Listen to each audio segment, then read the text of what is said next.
Hello everyone, this is Manish Jindal here and I welcome to you all on this Zontech online platform Zontech Digital। तो दोस्तों आज हम एक बहुत ही important recruitment UP PSC AN के बारे में डिस्कशन करने जा रहे हैं।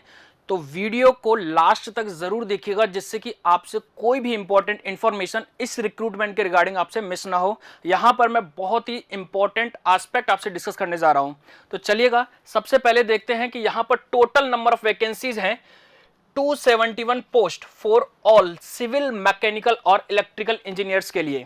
ठीक है, तो चलिएगा हम देखते हैं यहां पर चार इंपॉर्टेंट एस्पेक्ट के ऊपर हम बात करने वाले हैं कि यहां पर टोटल सर वैकेंसी कितनी है और इस वैकेंसी को सर हम कब से अप्लाई कर सकते हैं, यानी उसकी स्टार्ट डेट क्या है, लास्ट डेट क्या है, और यहां पर इस वैकेंसी के लिए क्वालिफिकेशंस क्या क्या रिक्वायरमेंट होने वाली है और इस एग्जाम का पैटर्न और सिलेबस किस तरीके से होने वाला है जिसको हमें अप्रोच करना है एग्जाम को क्वालिफाई करने के लिए। तो चलिएगा एक एक पॉइंट पर डिटेल में डिस्कशन करते हैं।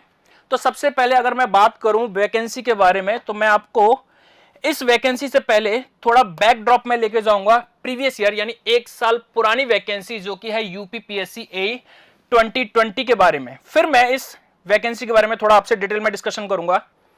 तो यहां पर जब ये रिक्रूटमेंट था 2019 का यूपी पीएससी ए 2020 के बारे में बात कर रहा हूं, जिसका एग्जाम हुआ था 13 दिसंबर 2020 को, जिस दिन एक्चुअली आरएसएम एसएसबी जेई का भी एग्जाम था जो काफी बच्चों का क्लैश हुआ था।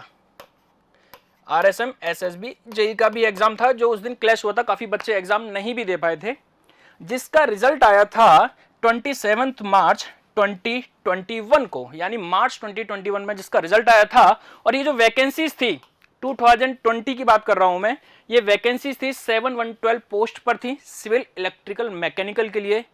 तो जब इसका रिजल्ट आया तभी यूपी गवर्नमेंट ने एक और नोटिस जारी किया था जहां पर उन्होंने मेंशन किया कि हमारे पास कुछ डिपार्टमेंट में पोस्ट ऐसी बाकी हैं जिन पर जो स्टूडेंट हैं वो मिनिमम क्वालिफाई नहीं कर पाए, यानी जो वैकेंसीज ये अवेलेबल थी डिफरेंट डिपार्टमेंट के अंदर, इसमें से ही कुछ डिपार्टमेंट में पोस्ट क्या रह गई, आपकी खाली रह गई थी लास्ट वैकेंसी जब आई थी आपके लिए। वहां पर अगर स्पेसिफिक अगर डेटा की बात करूं तो उन्होंने एक डेटा दिया था इलेक्ट्रिकल एंड मैकेनिकल के लिए अप्रोक्सीमेट जितना रिक्रूटमेंट था उससे तकरीबन 60 और 65 सीट के आसपास उन्होंने कम रिक्रूटमेंट किया था फाइनल रिजल्ट के दौरान। तो वहीं से ही एक इंडिकेशन लग गया था कि आने वाले टाइम में ये वैकेंसीज आने वाली हैं और क्योंकि उनको जरूरत है तो इसी वजह से, और ये कल इसका रिक्रूटमेंट आ गया, यानी जो डिफरेंट जो बची हुई वैकेंसीज थी और जो भी उनको रिक्वायरमेंट होगी उसके अकॉर्डिंग उन्होंने अगेन 271 वैकेंसीज का क्या निकाल दिया, नोटिफिकेशन निकाल दिया डिफरेंट डिपार्टमेंट के लिए।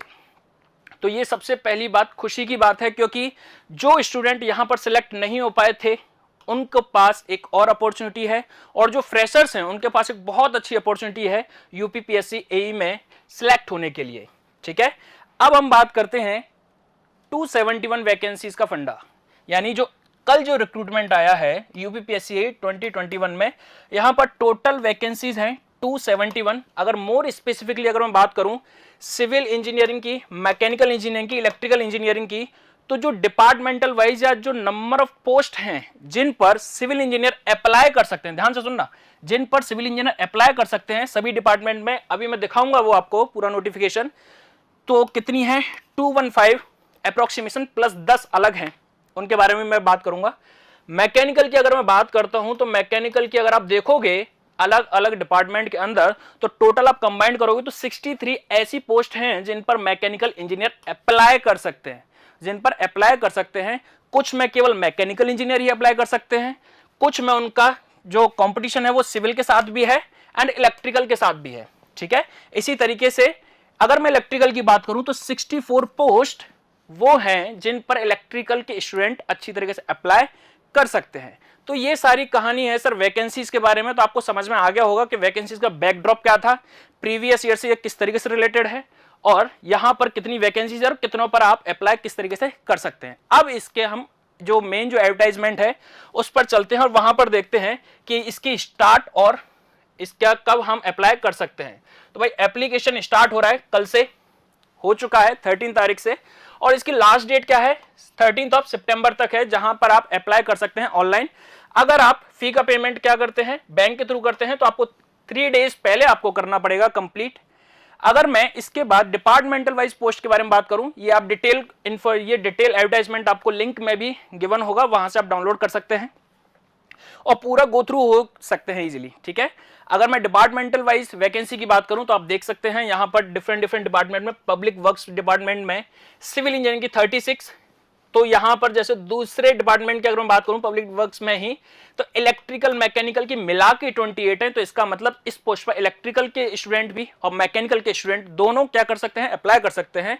तो इसी तरीके से डिफरेंट डिपार्टमेंट में आपको टोटल वैकेंसीज गिवन है 271 और 10 पोस्ट इन्होंने क्या है स्पेशल निकाली हैं एससी और ओबीसी वाले बच्चों के लिए सिविल इंजीनियरिंग के अंदर, रूरल इंजीनियरिंग डिपार्टमेंट के अंदर।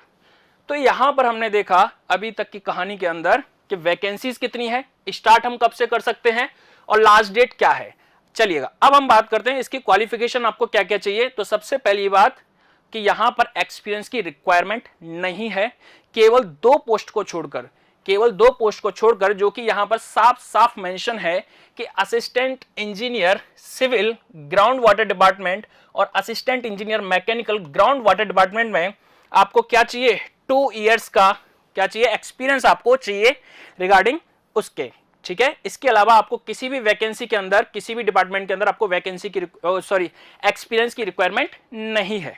चलिएगा अब इसके बाद हम बात करते हैं कि क्वालिफिकेशन के बारे में हमने बात कर ली। क्वालिफिकेशन हमको क्या चाहिए सर, बीटेक होनी चाहिए रिकॉग्नाइज्ड यूनिवर्सिटी से।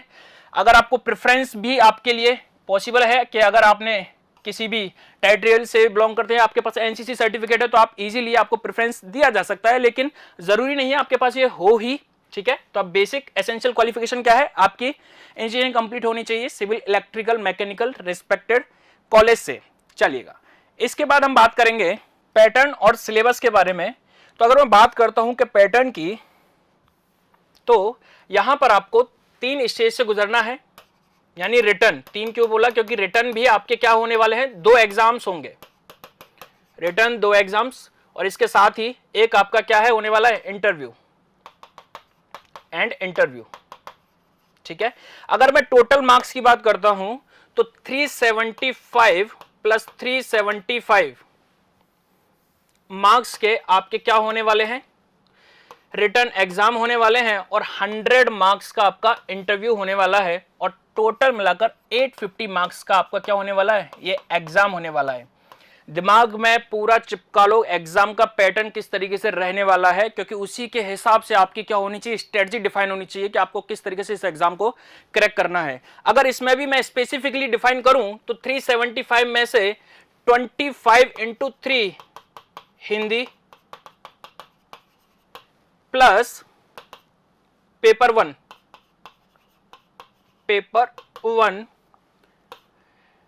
टेक्निकल, दूसरा 25 plus 3 GS plus paper 2 technical.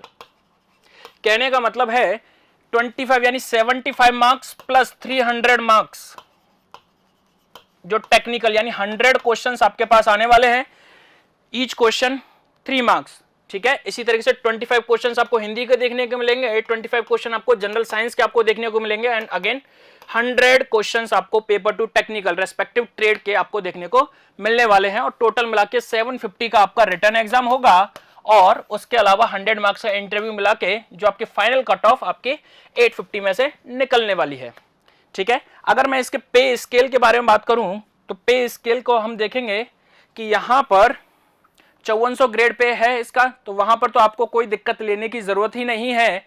Salary के बारे में बाद में सोचेंगे, पहले सिलेक्शन के बारे में देखेंगे, और इसके साथ ही हम जैसा कि हमने पैटर्न को भी समझा तो एक बार सिलेबस को भी नजर डाल देते हैं।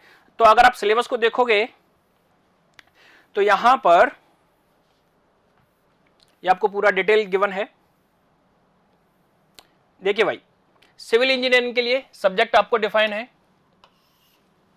Engineering mechanics, strength of material, structural analysis, strength of material, आपको स्ट्रक्चरल एनालिसिस। इसके अलावा आपको गिवन है आरसीसी आपको गिवन है, इसी तरीके से डिफरेंट पार्ट में आपको पूरा सिलेबस आपको गिवन है, जो कि आप डिटेल नोटिफिकेशन से भी आप देख सकते हो। और अगर मैं एक ओवरव्यू की बात करूं तो चाहे वो सिविल इंजीनियरिंग का सिलेबस हो, चाहे वो मैकेनिकल इंजीनियरिंग का सिलेबस हो, चाहे वो इलेक्ट्रिकल इंजीनियरिंग का जो सिलेबस का जो पैटर्न रहने वाला है वो आपको ईएसी एग्जाम को फोकस करके रखना है।